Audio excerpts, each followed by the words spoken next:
आज हम लोग हिस्ट्री यानी इतिहास में तीसरे नंबर चैप्टर को पढ़ेंगे जिसका नाम है हिंद चीन में राष्ट्रवाद, जो कि एक बहुत ही ज़्यादा महत्वपूर्ण चैप्टर है क्योंकि इस चैप्टर से संबंधित प्रत्येक वर्ष ऑब्जेक्टिव और सब्जेक्टिव में बहुत सारे प्रश्न पूछे जाते हैं। और साथ ही साथ हम आपको बता दें कि यदि आप लोग पिछला दोनों चैप्टर नहीं देखे हैं, पहला चैप्टर और दूसरा चैप्टर, तो प्लेलिस्ट में आपको वीडियो मिल जाएगा, आप लोग जरूर देख लीजिएगा।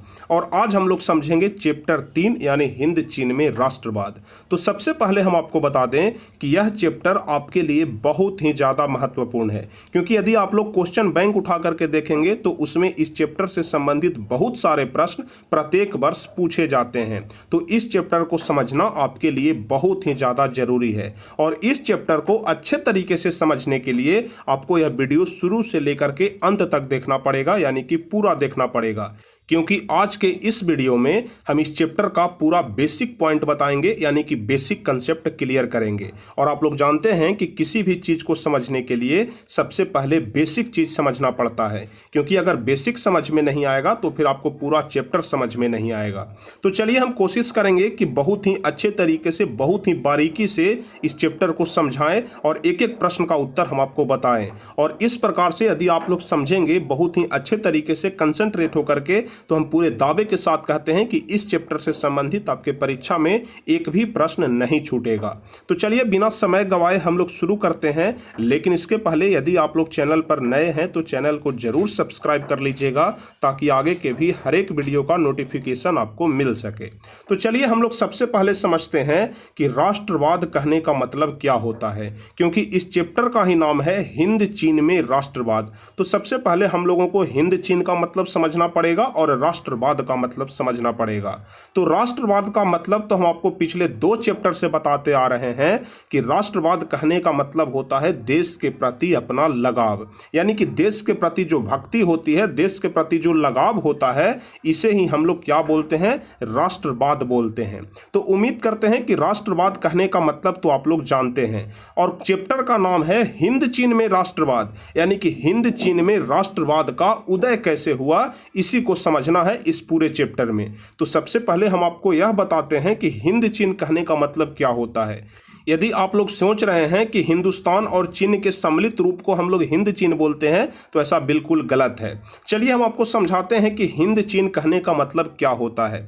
जिस प्रकार से हमारे देश में 29 राज्य हैं, आप लोग जानते हैं कि भारत में कितने राज्य हैं, 29 राज्य हैं। तो कहने का मतलब कि 29 राज्य मिलकर के एक भारत का निर्माण हुआ। ठीक है, जो बात हम बोल रहे हैं इसको थोड़ा सा ध्यान से समझिएगा। जिस प्रकार से 29 राज्य मिलकर के हमारा एक देश बना जिसका नाम भारत है, उसी प्रकार से 3 क्षेत्र मिलकर के एक नया क्षेत्र बना जिसका नाम हिंद चीन पड़ा। ध्यान रखिएगा आप लोग, वियतनाम, लाओस और कंबोडिया, यह तीनों के सम्मिलित क्षेत्र को ही हिंद चीन कहा जाता है।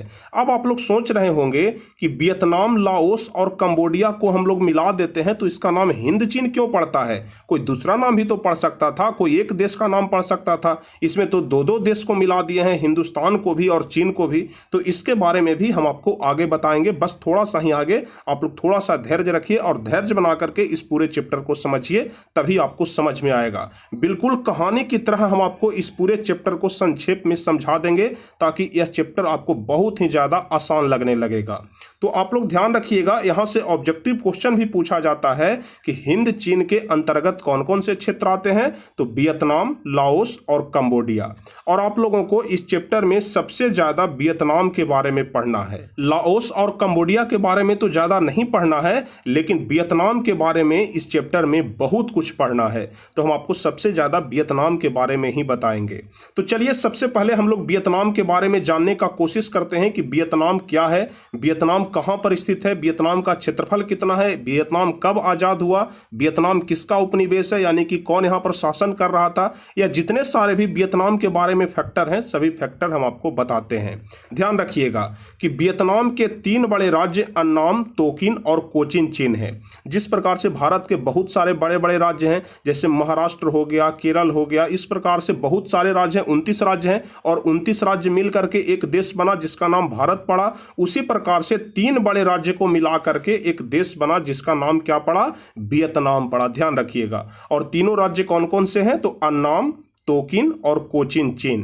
तो यहाँ पर दो चीज हम आपको बताए। सबसे पहले हिंद चीन में कौन कौन से क्षेत्र आते हैं? तो वियतनाम, लाओस और कंबोडिया। ध्यान रखिएगा, बहुत महत्वपूर्ण प्रश्न है कि हिंद चीन में कौन कौन से क्षेत्र आते हैं? तो वियतनाम, लाओस और कंबोडिया। और वियतनाम के 3 बड़े शहर कौन है? तो अन्नाम, तोकिन और कोचिन चीन। अब आप लोग को हम समझाने का प्रयास करते हैं कि आखिर वियतनाम, लाओस और कंबोडिया के सम्मिलित रूप को हिंद चीन क्यों बोला जाता है, क्योंकि जानना बहुत ही ज़्यादा जरूरी है। तो आप लोग समझिए, वियतनाम, लाओस और कंबोडिया 3 क्षेत्र हुआ, जिसमें से एक क्षेत्र पर चीन का कब्जा था और बाकी 2 क्षेत्र पर भारत का कब्जा था। यानी वियतनाम पर चीन का कब्जा था, लेकिन लाओस और कंबोडिया पर भारत का प्रभाव था, यानी कि भारत का कब्जा था। इसलिए यह तीनों क्षेत्र को मिलाकर हिंद चीन बोला गया, यानी कि आधे पर हिंदुस्तान का कब्जा है और आधे पर चीन का कब्जा है। तो अब आप लोग यहां से समझ गए होंगे कि आखिर इसका नाम हिंद चीन क्यों पड़ा। वियतनाम पर चीन का कब्जा, वियतनाम पर चीन का प्रभाव और लाओस और कंबोडिया पर भारत का प्रभाव था। तो यहां तक जो कुछ भी हम आपको बताए, आप लोगों को अच्छे तरीके से समझ में आ गया होगा, क्योंकि बेसिक क्लास है, इसलिए बिल्कुल बारीकी से हम आपको समझाने का प्रयास कर रहे हैं ताकि एक एक बात आपको समझ में आ जाए और आपको रटना न पड़े, क्योंकि यह चैप्टर आपके लिए महत्वपूर्ण है और इसमें बहुत सारे प्रश्न हैं। तो कितने प्रश्न को आप लोग रटेंगे, इसलिए आप लोग ध्यान से समझिए। अभी तक हम आपको बता चुके हैं कि हिंद चीन में वियतनाम, लाओस और कंबोडिया वाले क्षेत्र आते हैं और वियतनाम के 3 बड़े राज्य हैं अन्नाम, तोकिन और कोचिन चीन। और हम आपको क्या बताए कि वियतनाम पर चीन का प्रभाव था, लेकिन लाओस और कंबोडिया पर भारत का प्रभाव था। इसलिए वियतनाम, लाओस और कंबोडिया को मिला करके एक नया क्षेत्र बना, एक नया नाम पड़ा हिंद चीन। तो यहां तक आप लोग समझ गए होंगे। अब हम लोग वियतनाम के बारे में थोड़ा जानते हैं कि वियतनाम कहां पर स्थित है, वियतनाम का क्षेत्रफल कितना है, वियतनाम पर कौन राज्य कर रहा था, यानी कि वियतनाम किसका गुलाम था, वियतनाम कब आज़ाद हुआ और जब आज़ाद हुआ तो यहाँ का प्रथम राजा कौन बना, इसके बारे में हम आपको बताते हैं। तो आप लोग ध्यान रखिएगा कि जो वियतनाम है यह दक्षिण पूर्व एशिया में स्थित था। हम आपको पहले ही बता चुके हैं कि इस चैप्टर में सबसे ज़्यादा वियतनाम के बारे में पढ़ना है। तो वियतनाम के बारे में आप लोग ध्यान रखिएगा कि जो वियतनाम है यह दक्षिण पूर्व एशिया में स्थित था। इसका क्षेत्रफल 2.8 लाख वर्ग किलोमीटर था। ध्यान रखिएगा, वियतनाम का क्षेत्रफल कितना है? तो 2.8 लाख वर्ग किलोमीटर। और यह फ्रांस का उपनिवेश था। फ्रांस का उपनिवेश कहने का मतलब कि पूरे वियतनाम पर फ्रांस का कब्जा था। जिस प्रकार से 1947 के पहले भारत हमारा गुलाम था, भारत पर इंग्लैंड का कब्जा था, अंग्रेजों का कब्जा था, उसी प्रकार से वियतनाम पर फ्रांसीसियों का कब्जा था। यानी कि जो फ्रांस है वह वियतनाम पर कब्जा किए हुए था। लेकिन 1945 ईस्वी में वियतनाम आज़ाद हो जाता है। काफ़ी लंबा संघर्ष चला और उसके बाद 1945 ईस्वी में वियतनाम आज़ाद हो गया। किससे आज़ाद हो गया? तो फ्रांस से आज़ाद हो गया, क्योंकि कब्जा कौन किए हुए था? तो फ्रांस किए हुए था। तो फ्रांस से सन 1945 ईस्वी में वियतनाम आज़ाद हो जाता है। और जाहिर सी बात है कि जब कोई भी देश आज़ाद होता है तो वहाँ का कोई प्रधानमंत्री बनता है, कोई राजा बनता है। जिस प्रकार से जब भारत अंग्रेजों से आज़ाद हुआ था तो भारत के पहले प्रधानमंत्री पंडित जवाहरलाल नेहरू को बनाया गया था। तो उसी प्रकार से जब वियतनाम 1945 ईस्वी में आज़ाद हुआ तो वियतनाम का सरकार कौन बना, वियतनाम का राजा कौन बना? तो हो ची मिन्ह। ध्यान रखिएगा, नाम है आदमी का। ऐसा मत सोच लीजिएगा कि हो ची मिन्ह किसी वस्तु का नाम है या फिर कोई आदमी है, कोई रोबोट है। इस प्रकार से मत सोचिएगा आप लोग। हो ची मिन्ह एक आदमी का नाम है, जो कि 1945 ईस्वी में जब वियतनाम आज़ाद हुआ उसके बाद हो ची मिन्ह की अध्यक्षता में ही एक लोकतांत्रिक गणराज्य बना। तो यहाँ तक आप लोगों को समझ में आ गया होगा। आपको हम एक कहानी की तरह बता रहे हैं ताकि एक एक चीज़ आपको समझ में आ जाए। वियतनाम दक्षिण पूर्व एशिया में स्थित था। इसका क्षेत्रफल 2.8 लाख वर्ग किलोमीटर था। यह फ्रांस का उपनिवेश था, यानी कि फ्रांस का गुलाम था। उसके बाद 1945 ईस्वी में वियतनाम आज़ाद हो जाता है और जब 1945 ईस्वी में वियतनाम आज़ाद होता है तो हो ची मिन्ह की अध्यक्षता में एक लोकतांत्रिक गणराज्य बना। तो यहाँ तक किसी प्रकार का का कोई दिक्कत नहीं होगा, आप लोग समझ गए होंगे। अब इसके बाद असली कहानी शुरू होता है, आप लोग ध्यान से समझिए। जब 1945 ईस्वी में वियतनाम आज़ाद हुआ तो यह दो भागों में बंट गया।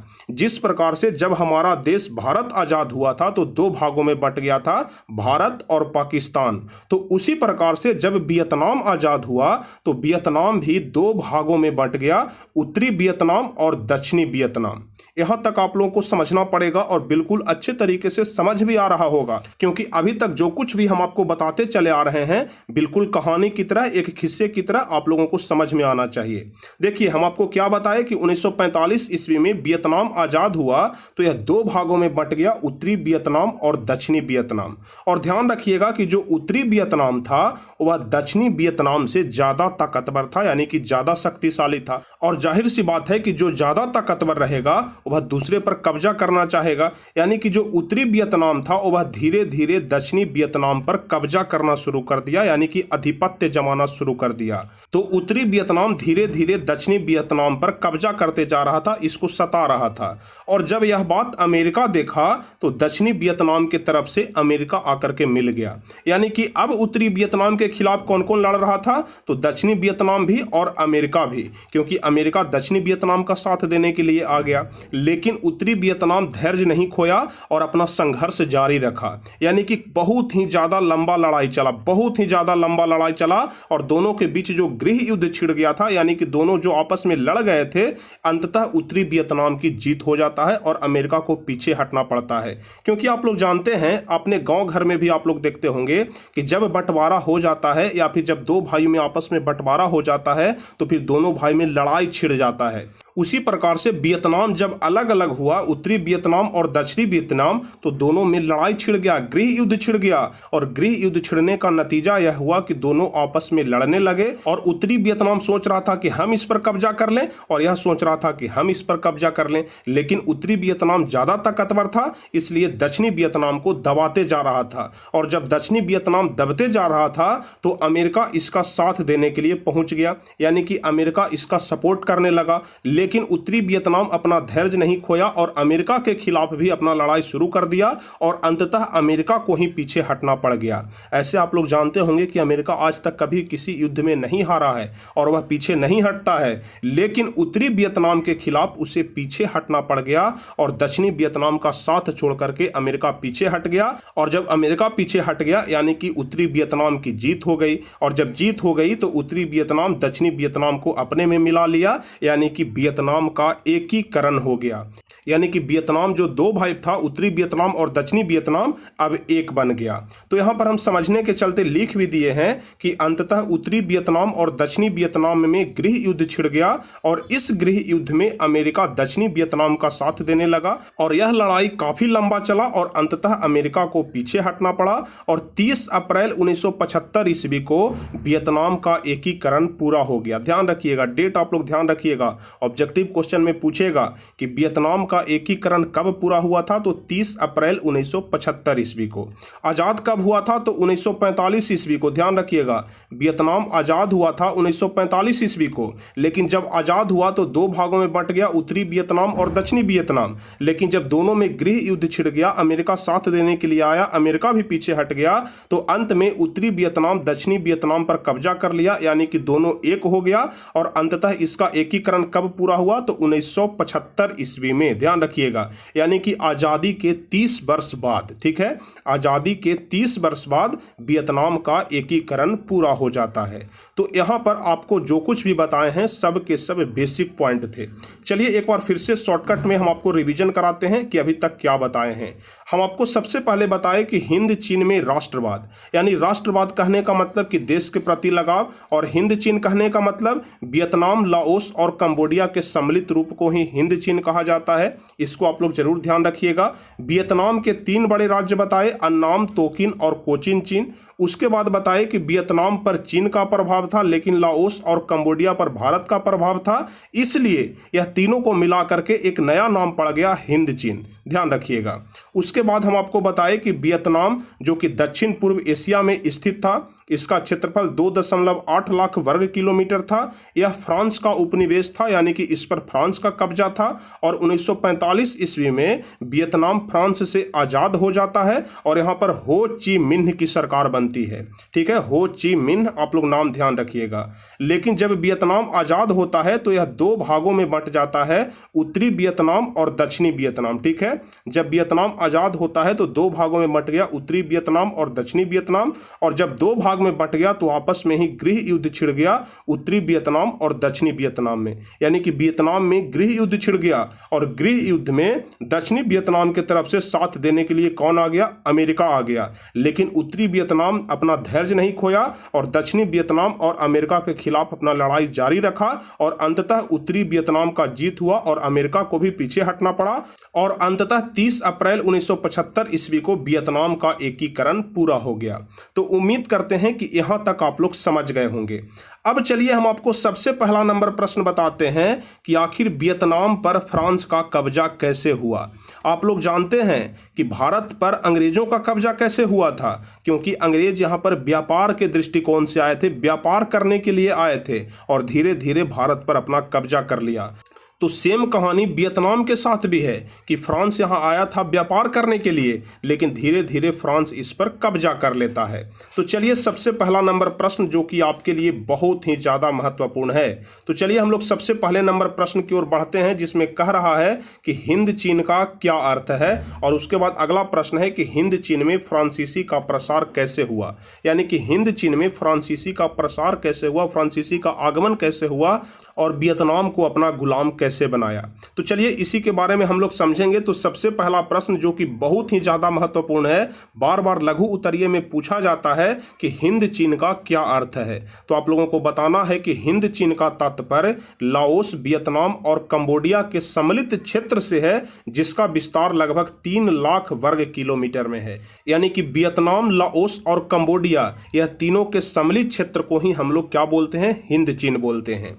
अब चलिए हम लोग अगला प्रश्न समझते हैं कि हिंद चीन में फ्रांसीसी का प्रसार कैसे हुआ, यानी कि कैसे धीरे धीरे हिंद चीन में फ्रांसीसियों का बोलबाला शुरू हो गया। तो इसके बारे में हम आपको समझाते हैं। कह रहा है कि हिंद चीन का निर्माण हिंद देशों से मिलकर किया जाता है, जिसका नाम लाओस, वियतनाम और कंबोडिया है। ध्यान रखिएगा, हिंद चीन का निर्माण हिंद देशों से मिलकर के किया जाता है, जिसका नाम लाओस, वियतनाम और कंबोडिया है। और 18वीं शताब्दी तक फ्रांसीसियों ने संपूर्ण क्षेत्र पर धीरे धीरे उपनिवेशवाद और साम्राज्यवादी प्रतियोगिता के आधार पर कब्जा करने लगा। यानी कि 18वीं शताब्दी तक क्या किया कि जो फ्रांसीसी यहाँ पर व्यापार करने के लिए आए थे कि यहाँ पर व्यापार करेंगे, तो धीरे धीरे यह उपनिवेशवाद और साम्राज्यवादी प्रतियोगिता के आधार पर यहाँ के बहुत सारे क्षेत्रों पर कब्जा करने लगा। लेकिन इसने प्रारंभ में कुछ अच्छा काम किया। जाहिर सी बात है कि जहाँ पर हमें कब्जा करना होता है, जहाँ पर आधिपत्य जमाना होता है, तो पहले वहाँ पर प्यार से जाना होता है, पहले प्यार से बात करना पड़ता है, लोगों को अपने आप पर भरोसा दिलाना पड़ता है। तो पहले फ्रांस यही किया, वियतनाम में गया और लोगों का भरोसा जीता, लोगों पर विश्वास करना शुरू किया और लोग भी फ्रांस पर विश्वास करने लगे। यानी कि प्यार का नाटक करना पड़ता है कि हम तुम्हारे बारे में सोच रहे हैं, हम तुम्हारा भलाई कर रहे हैं। और फ्रांस यही किया, पहले तो अच्छा काम किया, पहले लोगों का दिल जीत लिया और उसके बाद सभी पर अपना अधिकार कर लिया। धीरे धीरे सभी को बोला कि तुम मेरा सभ्यता संस्कृति अपना लो, मेरा धर्म अपना लो, मेरा भाषा अपना लो, जितने सारे भी शिक्षा संस्कृति है सब के सब मेरा अपना लो। यानी कि जबरदस्ती अपना पूरा सभ्यता संस्कृति हिंद चीन पर थोप दिया। और इसी प्रकार से धीरे धीरे फ्रांसीसियों का आगमन हो जाता है, यानी कि फ्रांसीसियों का कब्जा हो जाता है। तो उम्मीद करते हैं कि यह पहला नंबर प्रश्न आप लोग समझ गए होंगे। अब आप लोगों को दूसरा नंबर प्रश्न समझना पड़ेगा कि बंधुआ मजदूर किसे कहते हैं। जब यहाँ पर फ्रांसीसी अपना कब्जा कर लिए तो जितने सारे भी मजदूर वर्ग के लोग थे उनको पैसा का जरूरत पड़ा। और पैसा कहाँ से मिलेगा? तो जो पूंजीपति वर्ग के लोग थे, ध्यान रखिएगा, जब गरीबों को पैसा का आवश्यकता होता था तो पूंजीपति वर्ग के पास जाते थे और पूंजीपति वर्ग उन्हें पैसा दे देते थे। लेकिन जब बेचारा मजदूर वह पैसा नहीं चुका पाता था तो उनके पास जाकर के मजदूरी करता था और उसे ही हम लोग बंधुआ मजदूर कहते हैं। तो चलिए हम आपको समझाते हैं कि यह बंधुआ मजदूर क्या होता है। कह रहा है कि वह व्यक्ति जो अपना ऋण चुकाने के लिए ऋणदाता के यहाँ काम करते हैं। जाहिर सी बात है कि अगर हम किसी से कर्जा ले लेते हैं, किसी से बहुत सारा रुपया ले लेते हैं और जब उसका पैसा हम नहीं चुकाते हैं तो वह क्या बोलेगा? वह यही बोलेगा कि तुम हमारे पास आकर के काम करो और काम करके अपना पैसा चुकाओ। तो पहले यही होता था और ऐसे मजदूर को बंधुआ मजदूर कहा जाता था। ध्यान रखिएगा, वह व्यक्ति जो अपना ऋण चुकाने के लिए ऋणदाता के यहाँ काम करते हैं। ऋणदाता कहने का मतलब कि जो ऋण देता है, जो कर्जा देता है, ठीक है। तो ऋणदाता के यहाँ काम करते थे, उसे बंधुआ मजदूर या फिर बंधक मजदूर कहा जाता है। इसे बंधक मजदूर भी कहा जाता है। इसे मजदूरी बहुत कम दिया जाता है, जिससे उनका भरण पोषण सही ढंग से नहीं हो पाता है और प्राचीन काल में इस प्रथा का प्रचलन यूनान से था। जाहिर सी बात है, आप लोग समझिएगा कि जब हमारा पैसा किसी के पास पड़ा हुआ है और उससे ज़बरदस्ती काम लेना है, तो जहाँ पर मजदूरी 100 रुपया है, या हम बोलेंगे कि नहीं हम तुमको 70 रुपया काम करेंगे और तुमको पैसा सधाना है, तो अगर आपके पास पैसा नहीं है तो आप 70 रुपया पर भी काम करके सोचेंगे कि किसी तरह से अपना कर्जा सधा ले। तो यही होता था पहले। मजदूर के पास तो पैसा होता नहीं था, तो वे लोगों के पास जाते थे, ऋणदाता के पास जाते थे, जहां से कर्जा लेते थे वहां जाकर के मजदूरी करते थे और मजदूरी में भी उनको बहुत कम मजदूरी दिया जाता था, जिससे कि उनका भरण पोषण भी ढंग से नहीं हो पाता था। और यह सबसे पहले कहां शुरू हुआ था? तो यूनान में शुरू हुआ था। तो उम्मीद करते हैं कि बंधुआ मजदूर कहने का मतलब आप लोग समझ गए होंगे। अब उसके बाद अगला प्रश्न जो आता है वह है कि एक तरफा अनुबंध से आप क्या समझते हैं? एक तरफा अनुबंध, ध्यान से आप लोग समझिएगा। जिस प्रकार से हम आपको बंधुआ मजदूर के बारे में बताए कि उनके पास तो लाचारी है, उनका पैसा बाकी है, तो उनको मजदूरी करना पड़ेगा और मजदूरी करके पैसा को सधाना पड़ेगा। लेकिन एक तरफा अनुबंध में क्या होता था कि जबरदस्ती पीट करके इनसे काम करवाया जाता था। अगर काम करने का मन नहीं है फिर भी पीटेगा, मारेगा, थूरेगा, उसके बाद काम करवाएगा। तो यही होता था। ध्यान से आप लोग समझिए। कह रहा है कि यह भी एक प्रकार का बंधुआ मजदूर होता है, जिसमें फ्रांसीसी सरकार ने वियतनाम के मजदूरों को रबड़ की खेती तथा खदानों में काम करने के लिए मजबूर कर देता था। जिस प्रकार से जब हमारा देश अंग्रेजों का गुलाम था तो जो अंग्रेज कहते थे वह सुनना पड़ता था। अगर कहते थे कि यह काम करो तो यह काम करना पड़ता था, नहीं तो अंग्रेज बहुत मारते थे, पीटते थे, सताते थे। उसी प्रकार से जब वियतनाम पर फ्रांसीसियों का कब्जा हो गया तो जबरदस्ती काम करवाता था मजदूरों से। तो यही कह रहा है कि यह भी एक प्रकार का बंधुआ मजदूर होता है, जिसमें फ्रांसीसी सरकार ने वियतनाम के मजदूरों को रबड़ की खेती तथा खदानों में काम करने के लिए मजबूर कर देता था और काम न करने पर उसे पीट पीट कर जेल में बंद कर देता था। तो जाहिर सी बात है कि कौन बेचारा पिटाना चाहेगा, कौन जेल में बंद होना चाहेगा। जबरदस्ती काम करना पड़ता था और जब गुलाम है तो और काम करना पड़ेगा, और यही होता था। और यही बात कह रहा है कि फ्रांसीसी सरकार जो वियतनाम पर कब्जा कर लिया था तो रबड़ की खेती के लिए और खदानों में काम करने के लिए मजदूरों से जबरदस्ती काम करवाता था। और कह रहा है कि इसमें मजदूरों को कोई अधिकार नहीं दिया गया, यानी कि तुम्हारा इतना ही अधिकार है कि तुम सिर्फ काम करो, जितना ज़्यादा से ज़्यादा काम करो, इसके अलावा कोई अधिकार नहीं है। और अधिकार किसको है? तो मालिक को है। ठीक है, अधिकार किसको है? तो मालिक को है। तो यही कह रहा है कि इसमें मजदूरों को कोई अधिकार नहीं दिया गया, जबकि मालिक को भरपूर अधिकार दिया गया। तो उम्मीद करते हैं कि एक तरफा अनुबंध कहने का मतलब भी आप लोग समझ गए होंगे कि एक तरफा अनुबंध क्या होता है और बंधुआ मजदूर क्या होता है। बंधुआ मजदूर में लोग अपना पैसा सटाने के लिए काम करते थे, किसी से ज़्यादा कर्जा ले लेते थे और जब पैसा सध नहीं पाता था, पैसा दे नहीं पाते थे, तो उनके यहाँ जाकर के काम करके वो अपना पैसा सधा लेते थे। लेकिन एक तरफा अनुबंध में क्या होता था कि कोई पैसा सधाने का जरूरत नहीं था, लेकिन जबरदस्ती, क्योंकि उनका गुलाम बना हुआ था। वियतनाम पर किसका कब्जा था? फ्रांस का कब्जा था। तो जो फ्रांसीसी सरकार था जबरदस्ती काम करवाता था वियतनाम के लोगों से। और कहां पर काम करवाता था? तो रबड़ की खेती करने के लिए और खदानों में काम करने के लिए। और जो काम नहीं करता था उसको मारा पीटा जाता था और जेल में बंद कर दिया जाता था। ध्यान रखिएगा। तो एक तरफा अनुबंध कहने का मतलब भी आप लोग समझ गए। अब उसके बाद अगला प्रश्न है कि स्कॉर्लस रिवोल्ट क्या है? ध्यान से आप लोग समझिए। स्कॉर्लस रिवोल्ट क्या है, इसके बारे में आपको समझना है। तो यह तो छोटा प्रश्न है, हम आपको बता देते हैं और इसके बाद के जितने सारे भी प्रश्न रहेंगे हम आपको अगले क्लास में बताएंगे। कह रहा है कि 1868 ईस्वी में फ्रांसीसी के द्वारा ईसाई धर्म का जोर शोर से प्रसार किया गया, जिनके विरोध में वियतनामी लोगों ने ईसाइयों को हजारों हजार की संख्या में मौत का घाट उतार दिया। जाहिर सी बात है कि आप लोग भारत के बारे में जानते होंगे कि जब अंग्रेजों का कब्जा था तो यहाँ लंबा लड़ाई चला, बहुत सारे अंग्रेज मारे गए। उसी प्रकार से जब वियतनाम पर फ्रांस का कब्जा था, तो जब ईसाई धर्म का प्रचार प्रसार कर रहे थे फ्रांस वाले लोग, तो वियतनाम वाले लोग क्या किए कि हजारों हजारों की संख्या में लोगों को मौत के घाट उतार दिया। और जो हजारों की संख्या में लोगों को मौत के घाट उतारा, इसी घटना को स्कॉर्लस रिवोल्ट कहा जाता है। ध्यान रखिएगा, काफ़ी आसान प्रश्न है, आपको बहुत ही अच्छे तरीके से समझ में आ जाएगा कि 1868 ईस्वी में फ्रांसीसी के द्वारा ईसाई धर्म का जोर शोर से प्रचार प्रसार किया गया, जिसके विरोध में वियतनामी लोगों ने ईसाइयों को हजारों हजार की संख्या में मौत के घाट उतार दिया, और इस घटना को ही स्कॉर्लस रिवोल्ट कहा जाता है। तो उम्मीद करते हैं कि यह वाला प्रश्न भी आप लोग समझ गए होंगे।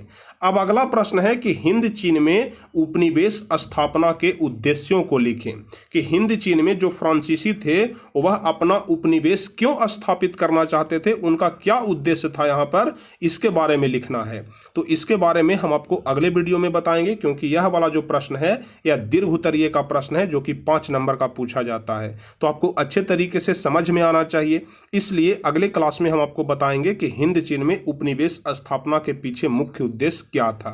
तो उम्मीद करते हैं कि आज के इस वीडियो में हम आपको जो कुछ भी बताए हैं, आपको एक एक बात अच्छे तरीके से समझ में आ गया होगा। और यदि आप लोगों को अच्छे तरीके से समझ में आ गया है तो आप लोग जल्दी से वीडियो को लाइक कर दीजिए, अपने दोस्तों के बीच शेयर कर दीजिए, और जो भी स्टूडेंट चैनल पर नए हैं तो चैनल को जरूर सब्सक्राइब कर लीजिएगा, ताकि आगे के भी हर एक वीडियो का नोटिफिकेशन आपको मिल सके। तो चलिए फिर मिलते हैं अगले क्लास में, तब तक के लिए जय हिंद, धन्यवाद।